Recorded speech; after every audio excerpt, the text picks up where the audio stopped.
പേർഷ്യയിലെ തൂസിൽ ജനിച്ച മഹാനായ ഇമാം ഗസാലി റളിയല്ലാഹു അൻഹു ഹുജ്ജത്തുൽ ഇസ്ലാം എന്ന ഒരു അപരനാമത്തിലാണ് അറിയപ്പെട്ടിരുന്നത്. ഒരിക്കൽ പ്രാഥമിക പഠനത്തിന് ശേഷം തുടർ പഠനത്തിനായി നിശാപൂരിലേക്ക് മഹാനവറുകൾ പോയി.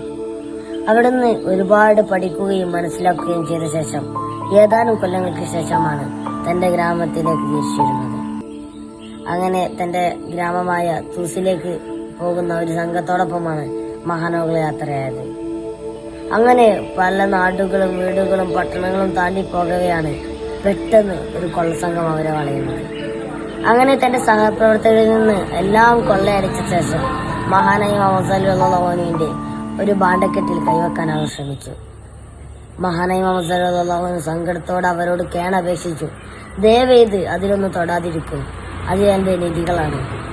അത് കേട്ടപ്പോ അവർ സ്വർണങ്ങളോ മറ്റോ ആയിരിക്കുമെന്ന് കരുതി അത് തുറന്നു നോക്കുകയാണ്.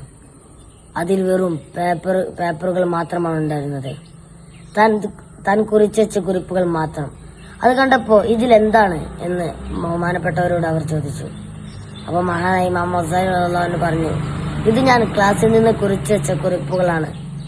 അത് നിങ്ങൾക്കൊരു പക്ഷെ ഉപകാരപ്പെടില്ല, പക്ഷേ എനിക്കിത് വജ്രങ്ങളെ പോലെയാണ്. അത് കേട്ടപ്പോ മഹാനായ ഇമാം ഗസാലി റളിയല്ലാഹു അൻഹുവിനോട് കൊള്ളക്കാരിൽ നിന്ന് ഒരാൾ പറഞ്ഞു, നിങ്ങൾ ഒരു കാര്യം മനസ്സിലാക്കണം, കള്ളന്മാർക്ക് മോഷ്ടിക്കാനോ കൊള്ളക്കാർക്ക് എടുത്തു കൊണ്ടുപോകാനോ കഴിയുന്നതല്ല യഥാർത്ഥ അറിവ്, അതല്ല യഥാർത്ഥ വിജ്ഞാനം എന്നുള്ളത്. പിന്നെ ഒരാൾക്ക് മോഷ്ടിക്കാനും എടുത്തു കൊണ്ടുപോകാനും കഴിയാത്ത, ഒരിക്കലും നഷ്ടപ്പെടാത്ത ഒന്നാണ് യഥാർത്ഥ വിജ്ഞാനം എന്നുള്ളത്.